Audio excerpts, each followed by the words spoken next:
The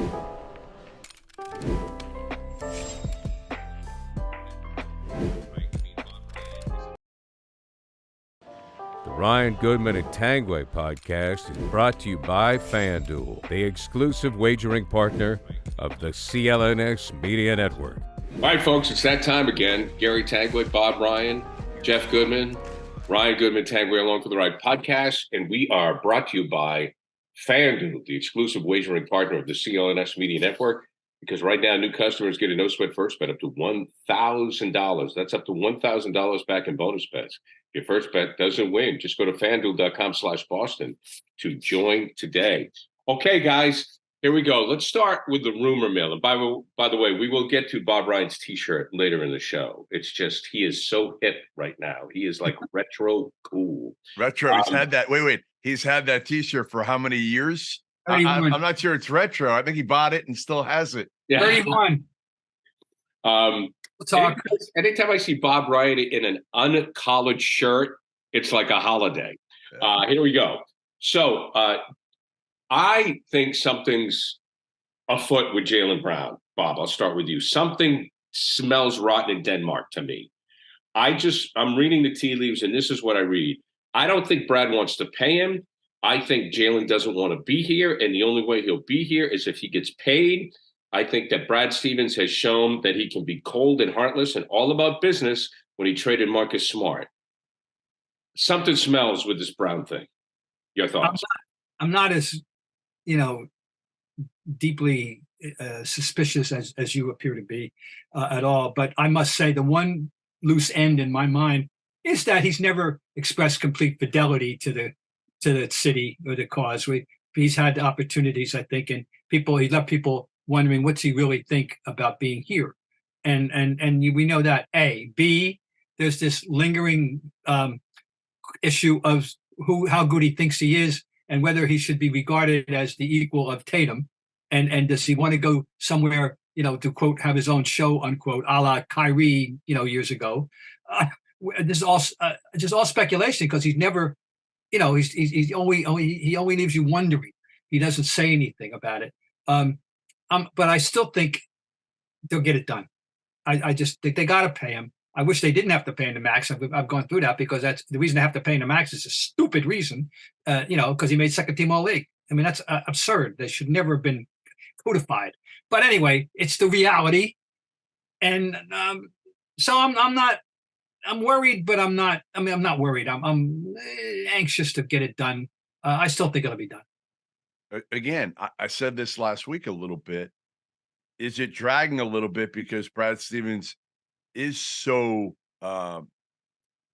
smart, for lack of a better word, and just saying, like, I'm not going to rush into this thing. Who knows what the asking price is going to be for Damian Lillard in a week or 2 weeks? Let me slow play this a little bit, and who knows? Maybe the asking price comes down enough. Also the 5th-year player option is important in this one because otherwise you're basically giving Jaylen Brown control for 5 years. And again, listen, guys, do we really think, unless they win a title, do we really think there's any chance Jaylen Brown is here for 5 more years after this year? No. No chance. No. Zero. No. Zero. I don't even think Tatum's a long timer. If they don't win a title, you could be right. I think they don't win a title. I think he's gone. I don't know if he's gone because he's still the guy and beloved here today. But you're right. If he doesn't win a title next year, does the fan base start to turn on Tatum and Brown more than they turn on, Brad Stevens? Or this year is Joe Mazzulla, right? Mazzulla was the fall guy this year for the most part. He was the one everybody was expressing their anger at. But I think next year it flips and it becomes whether it's Tatum or Brown or a combination of both. But I also think that the Missoula thing will linger until unless they do win. Yeah, they got to win in the playoffs. I'm just saying, he's a handy target, and it's particularly my God if Houston has a turnaround year next year. They won't, Bob. You don't have to worry about that. Okay, I mean, they may turn around and win 10 more games. But and a turnaround year would be 38 and 44, right? So Yeah. Okay. Yeah, I just to wrap this one up, I just have a feeling that the player doesn't really want to be here in Brown, and the Celtics don't want him at that money. And that's just what I keep coming back to. Now, Bob's right. Everything Bob said is factually correct. So it's almost like a forced marriage, which I don't like. I really don't like that. So we'll see. But why can't we get Embiid? Let's trade Jaylen Brown and get Embiid to Boston. Let's get it. There's a segue, kid. And then we have Porzingis and Embiid shooting threes. That's what we have. 2-7 shooting threes. Yeah. So Embiid has said that he wants to win a championship regardless of where it is. Right. Your thoughts on that, Jeff? And Darren Morey had some comments on that. I mean, Joel's always spoken his mind. It's funny. I mean, he's really, I think, matured the last couple of years. I spoke to him when he came here to Boston about it, and he said a lot of it is because he had a son recently. So in the last couple of years, you look at Joel, and again, the Joel that I've known, the happy-go-lucky, talking shit on the court, isn't there as much. He's more focused. I think his whole deal is, listen, I've been in Philly for all this time. I had to deal with the tanking at first. I then had to deal with playing with Ben Simmons, and look how Ben's turned out. Now I got James Harden. Like, what the hell is going on here? I'm sure he's frustrated. I'm sure, he's kind of at the end of his rope here. He's, he signed a 4-year, $215 million deal that goes through 2027. So I would think, to me, I think this is probably the beginning of the end for Philly, just because I don't think they're going to get enough for Harden. And look at that roster now. I mean, Tyrese Maxey is clearly – Maxey and Tobias Harris are nice players. They're nice players, but they're not more than pieces, and you need a second star-type player. Philly is not going to have that because they're not going to – James Harden doesn't command that. Most teams don't even want James Harden in their roster. Never mind give anything of value up for James Harden right now. He's 28. He'll be 29 in March. That's the stage for sure where guys start to say, okay, I want to win for sure. If they haven't done that, this is a textbook scenario that we are in a modern NBA that we're looking at here with him. Okay. He's been a bridesmaid. He's never even been a maid of honor. He's only been a bridesmaid. They get knocked out in the conference semis 4 years, I believe it is. Okay. So he's tired of that. And you identified he had to play with, first of all, he had a delayed start in his career, 2 years. And then he has to live with the Simmons scenario. And you're right about that, and Harden not. So it doesn't surprise me. I think no one should be surprised at this at all. So I'm just nodding. Yeah, no kidding. No kidding. Tell me when there's new news, Right. I wouldn't any star, 28, 29 years old, whether it's Joe Embiid or anyone else you can name, that would make that statement, I would be going, yeah. What else you want him to say? Well, here's my trade proposal for both of you. Here's my trade proposal. I don't even know if the numbers work, but let me throw it out there for you. Jaylen Brown and Malcolm Brogdon for Joel Embiid and PJ Tucker. Would you do it, Robert? Do it in a heartbeat. But with Philly? Yeah, that Philly would laugh, don't you think? Probably. Yeah, probably. I mean, again, you get a young player. If Jaylen Brown, think about it. If you're Jaylen Brown, you're the guy then. You get what you wanted. So you sign the extension. You're in Philly. You get to show Boston, hey, I'm better than you thought I was. I am a number one guy, which I don't think he is. And Boston, you get an injury-prone-ish big man who, yes, he can shoot threes, Gary. He can also dominate in the post. Well, yeah, I mean, you want him in the post. I mean, I was kind of joking with about when you have he and Porzingis, you definitely want him in the post. Look, I think we all agree we would do that tomorrow. You just mentioned the injury thing. That's the selling point. If you're the Celtics, you go, look, well, Embiid, what's he going to play? Half a season? So, but if I'm Philly, man, I don't know if I'm doing that deal. You're probably not. You're probably not until the point when you realize. And you know what? If you're Boston, I'd throw in 2 first-round picks. Those 2 first-round picks, I would take them. Take all the second-round picks we just acquired. Take them all, because if you throw Tatum and Embiid out there. Okay. I mean, again, a lot of pressure on Derek White, but there's going to be a lot of pressure on Derek White next year. Oh, anyway. yeah. I mean, to me, that doesn't matter. Well, first of all, the great thing about trade talk now is as soon as we say take the numbers out of it, we're good. But I will say this, Bob, to Jeff's point. I think that if we're thinking about it, Brad Stevens is thinking about it. And I think Brad Stevens is thinking about everything. Everything. Because last year was a debacle. So I think as far as Stevens is concerned, based on what we've seen him do so far, guys, we know he's not shy to pull the trigger. He's not shy to make moves. Brad Stevens is he is turning over every stone in the NBA. Take your first swing at betting MLB on FanDuel and get 10 times, that's 10 times your first bet amount in bonus bets and up to $200. Just bet $20 and you'll land $200 in bonus bets, win or lose. That's $200 you could spend betting everything from the money line to the over-under to who you think is going to be, hitting the first home run. All in the app that's safe, secure, it's super easy to use. Plus, when you win, you get paid instantly. There's no better place to bet on MLB than FanDuel, America's #1 sportsbook.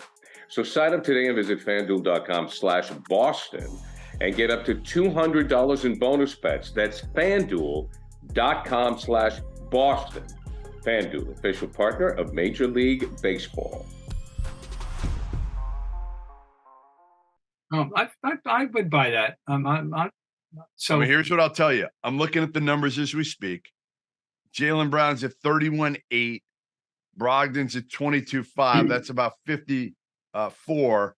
And Embiid's 47.6 and Tucker's 11. That's about 58. The numbers work, guys. And you know what Tucker does? Tucker fills a lot of voids that this team needs. One being a vocal absolute killer. So, I mean, listen, for the Celtics, that would be an absolute no-brainer, in my opinion. Yeah, of course it's for the Sixers, you're probably saying, hey, we need more, but the more may be, again, first-round picks, maybe, I don't know if they have another young player. That's the problem. Well, give him Robert Williams. Give him Robert Williams. If you want him instead of Brogdon, you can have him. If you're going to import Embiid, Right. Absolutely. Give him Robert Williams, too, and we'll take on whoever they don't want. Whatever the guy is that they don't want down the end of the bench, take the dead weight on. Who cares? Well, Embiid would be rejuvenated. There's no doubt about it. He's more serious. He wants to win a title. Again, you'd have to look around the NBA if you're Philadelphia and see if there's a better offer out there. But I like the way you're going, Jeff Goodman. That's what we do in the summer. Yeah, we make stuff up. We pontificate. I like it. Meanwhile, back to Philly for a second in the Harden situation, which Daryl Morey addressed yesterday, and that is, I want a star player back. Really? But Harden he's an odd duck. Obviously, Jeff's already stated. You wonder who would really, after all we've seen, right? And now we've had plenty of, what is he, 31, too? He's been in this league a long time. People know what it is. There's no secrets at all. People know what you're going to get. And I would think that the more teams don't want to bother with him than would want to bother. Agreed, Bob. Harden turns 34 in a couple. Oh my God! Yeah, forget it. Yeah. So, God, of course, Daryl, you would, but no, Morey's delusional. He's delusional. Again, remember when the whole Ben Simmons thing happened? He held out, and got Harden, and that was considered a win. Well, now looking back on it, a little bit of a win. I want to back up very, very quickly to something that you said, Jeff, and I want to identify myself as a paid-up member of the Tyrese Maxey fan club. I think he's a little bit better than you implied there. He is certainly not the same level as Harris. He's a better player, and he's got a better future than Harris is older, of course, but I mean, he's going to be a player. Yeah, I mean, can he be a bona fide number 2 for a team that can go deep in the playoffs? That's my big question with Tyrese Maxey. Is I think Tobias is fine as like your number 3, but I don't think Maxey's. I'm not sure he's ever going to get there where he's a number 2 guy. But I didn't think Jaylen Brown would ever get there, and he did. I didn't think Jalen Brunson, and as much as I loved him, he's exceeded my expectation. and it's possible maybe, although his edge is, up here. Yes. So his intangibles. You can't implant that into anybody else.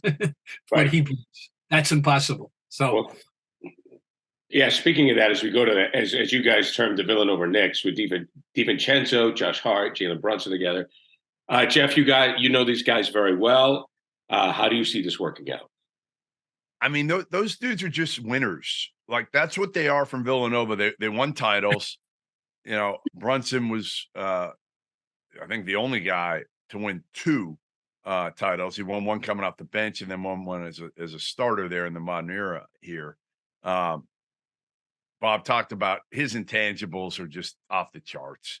His toughness, everybody questioned him.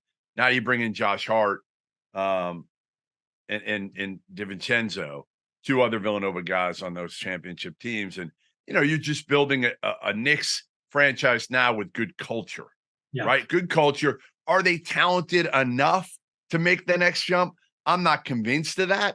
But I think now, first of all, you're adding more trade equity. That if you do need to make a move, you've got some other good pieces that people like, which DiVincenzo and Josh Hart are.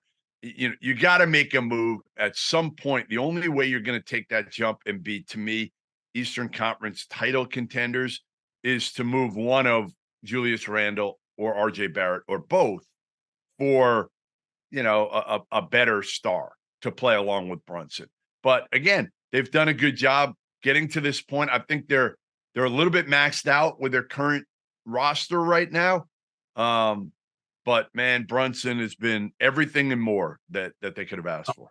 I'll go back to what I said a year ago, that I said, I love him, but they're over. They're treating him as a star when I think he's an auxiliary player.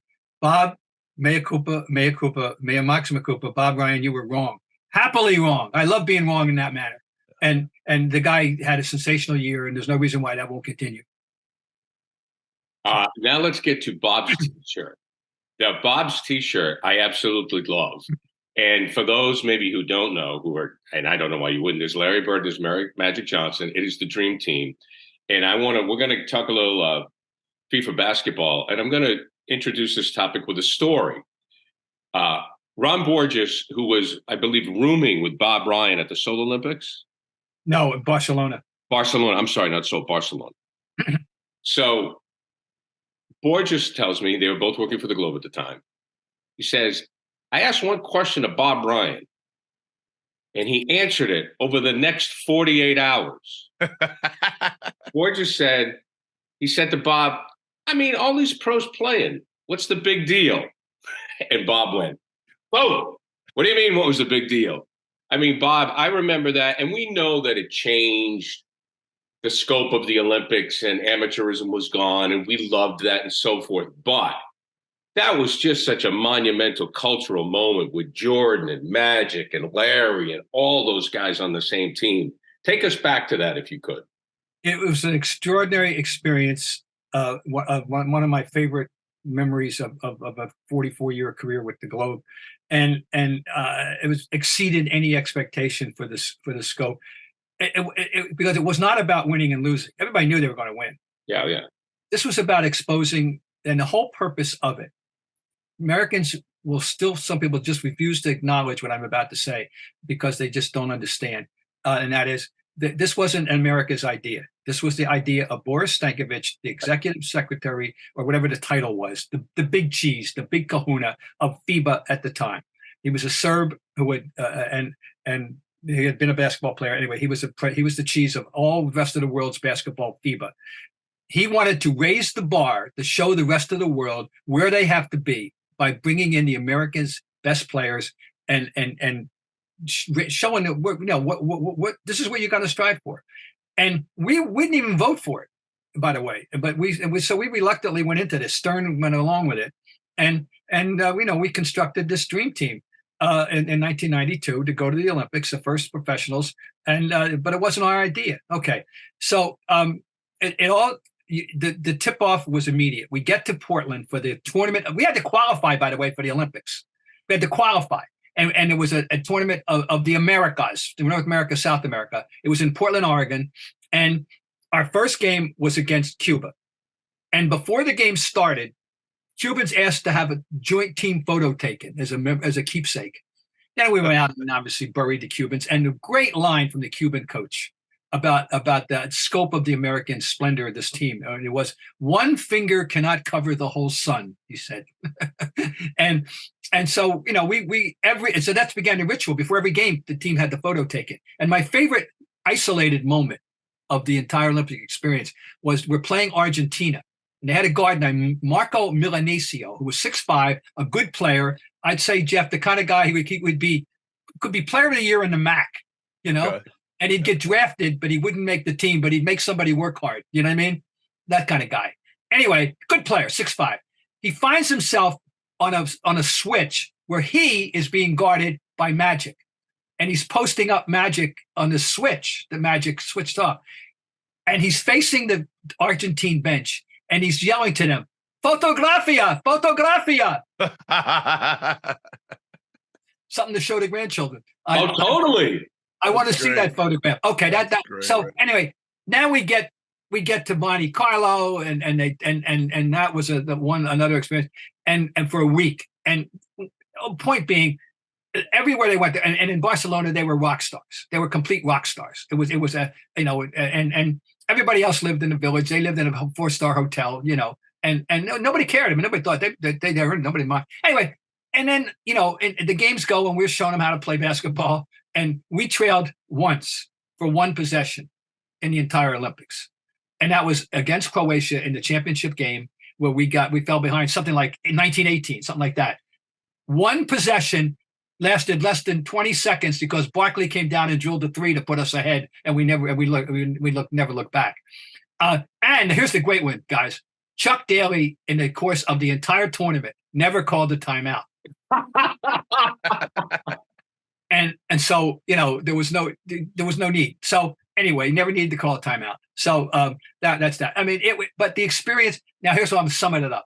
You think we would have had 100+ international players, which we have every year now in the NBA, absent the Dream Team? The answer is no. We spread the basketball gospel. That's what Boris Stankovic wanted. We spread the gospel, and it was. And so for people who think we just were sulking and sore losers because we got beat by the Russians, or the Soviets, in Seoul in '88, no, had nothing to do with that. This had everything to do with Boris Stankovic wanting to raise the bar, and we went along with the program. And it worked.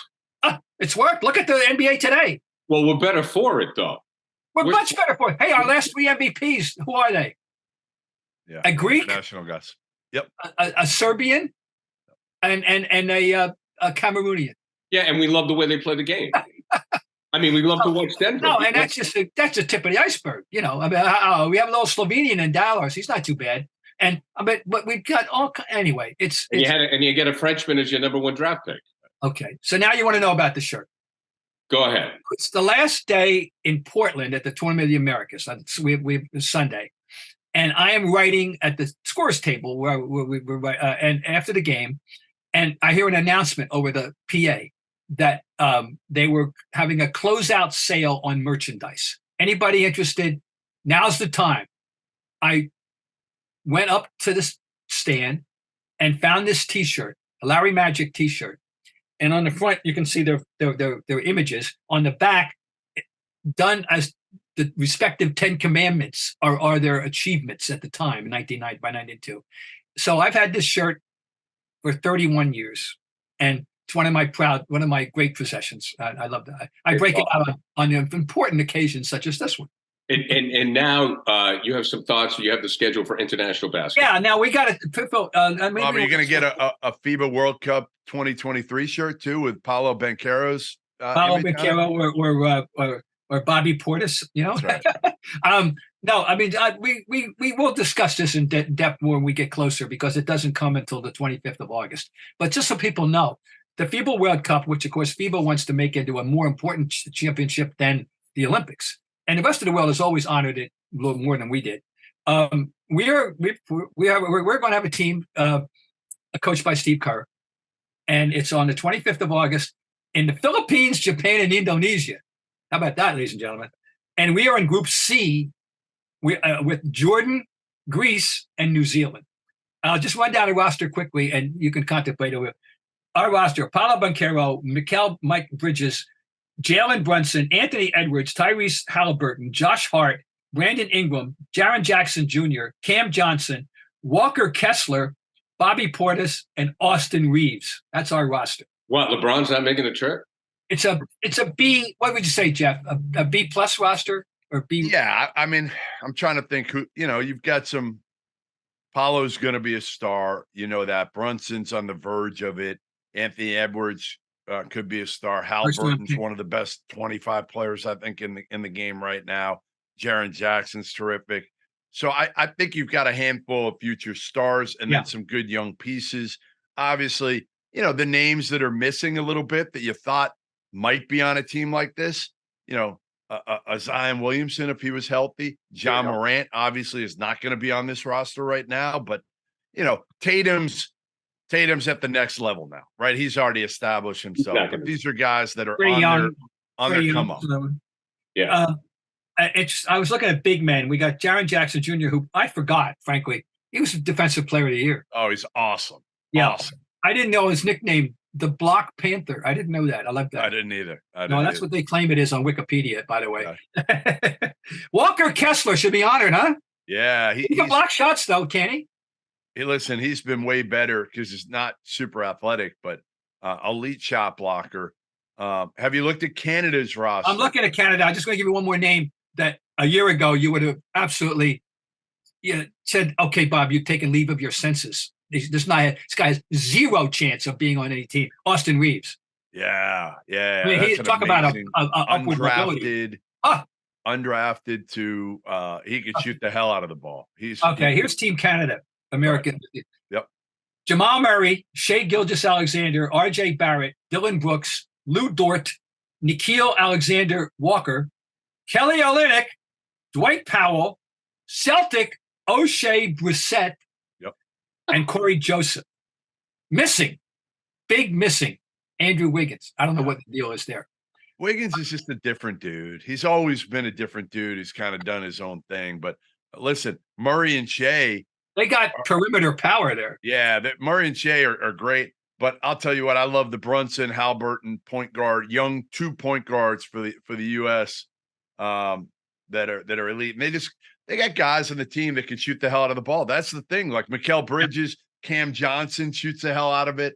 So I like the way they're constructing these teams. They may not be the most talented, but it's the right way to construct them for the most part. Yeah. And I love who the coach is. We're in good hands with Steve Kerr. So anyway, that's it. The other country, we won't go through it. Germany, just quickly, Maxey Kleber, Dennis Schroeder, Daniel Tice, and the Wagner brothers, Fritz and Moritz. Those are the 5 NBA players on Team Germany. But anyway, when we get closer, we'll dissect this more. But just alerting people that it's coming up, and that our national honor will be at stake.